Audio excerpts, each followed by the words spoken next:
Well, hello guys. So here we are having one problem in front of our eyes, which says that from what height a block of ice must fall into a well so that 1/100th of its mass may be melted. The temperature of the water is this and that. Okay. See, what it is saying that suppose if you have got a well out here, right, and if you are going to drop the ice from a height h, you have got an ice block, right, and that you will drop from a height h. Okay. So at what height? What should be the value of this height so that while reaching at the you can say inside water, right? I think so, right? Yeah, fine. So the 1/100th of its mass should have been melted down. Okay, right?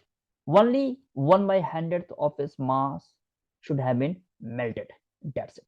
Okay. So before solving this one, we should know certain things. Okay, what are those? First thing is that you should know that what do you mean by the mechanical equivalent of the heat.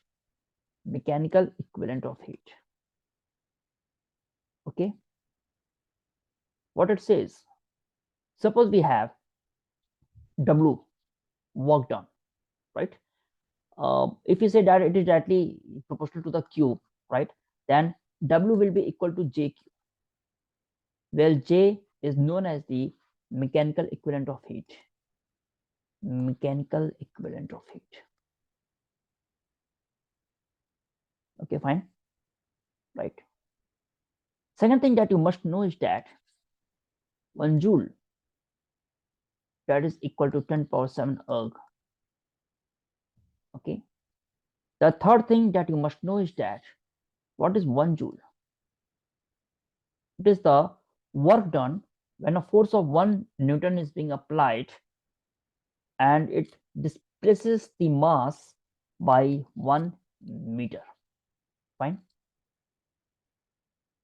Fourth thing that you should know is that what is 1 Newton? That is when an acceleration of 1 meter per second square is produced in a mass of 1 kg. Okay, these are the certain things that you should know before solving this problem. Okay, now how will we solve it out? Let's come to it over it. We see that your W is equal to what? J into Q. Okay, fine. So if the ice is being dropped from a height, means it will be having some potential energy, right?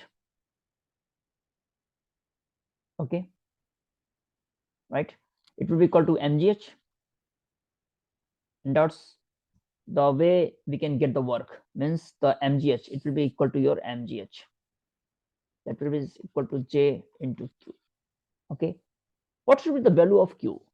The value of Q must be such that it just melts 1/100th part of the ice. Means the Q actually should be equal to ml, but since we are going to talk about the Q is equal to 1/100 of m into L, because we expect that it is being dropped from such a height that only 1/100th part of the ice is melted down. Okay, so in that case the Q will be equal to 1/100 into m into L, right? Fine. So we can put this in the equation and we get the expression such that mgh equal to 1/100 of m into L, okay, into J, right? What is the value of J? I think the J is there as 4.2 into 10 power 7 what erg per calorie, I think so, right? Okay, fine. And the value of this L is there, that is the latent heat of the fusion of the ice. I think this is 80 calorie per gram, right? Okay, fine, no issues at all. So now we can substitute these values in the equation and we get the expression such that mgh will be there, right? Mgh 1/100 into m into L. Okay, so this m will get cancel out, right? And we have to find out h, so it will be your 1/100. Okay, here it is J also, right, into 80 calorie per gram into what is the value of J? 4.2 into 10 power 7 erg per calorie, right? To simplify it, we get that this calorie and calorie will get cancelled out, and we get that 1 by 100 into 80. And since we know that now this will be part as a joule, okay, so it is actually a 4.2 joule, right?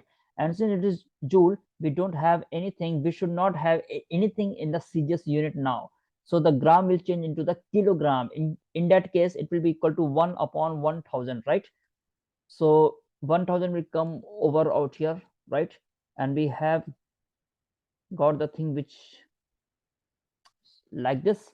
So it is your 80 into 4.2 into 1000 by 100, right?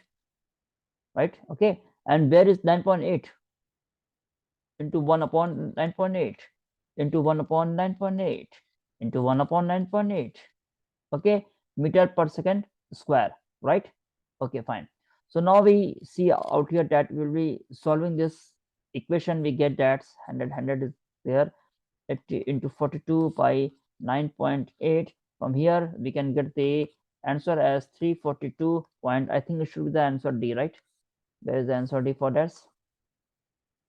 Yeah, 342.86 meters. This is the answer that we will finally get from this expression. So I hope that you might have known the ways in which we could solve it, and we should know certain basic things before solving this problem. These are those things. We will put these values in the equation, and putting all the respective values, we can get the final answer. Okay. Thank you for watching my videos.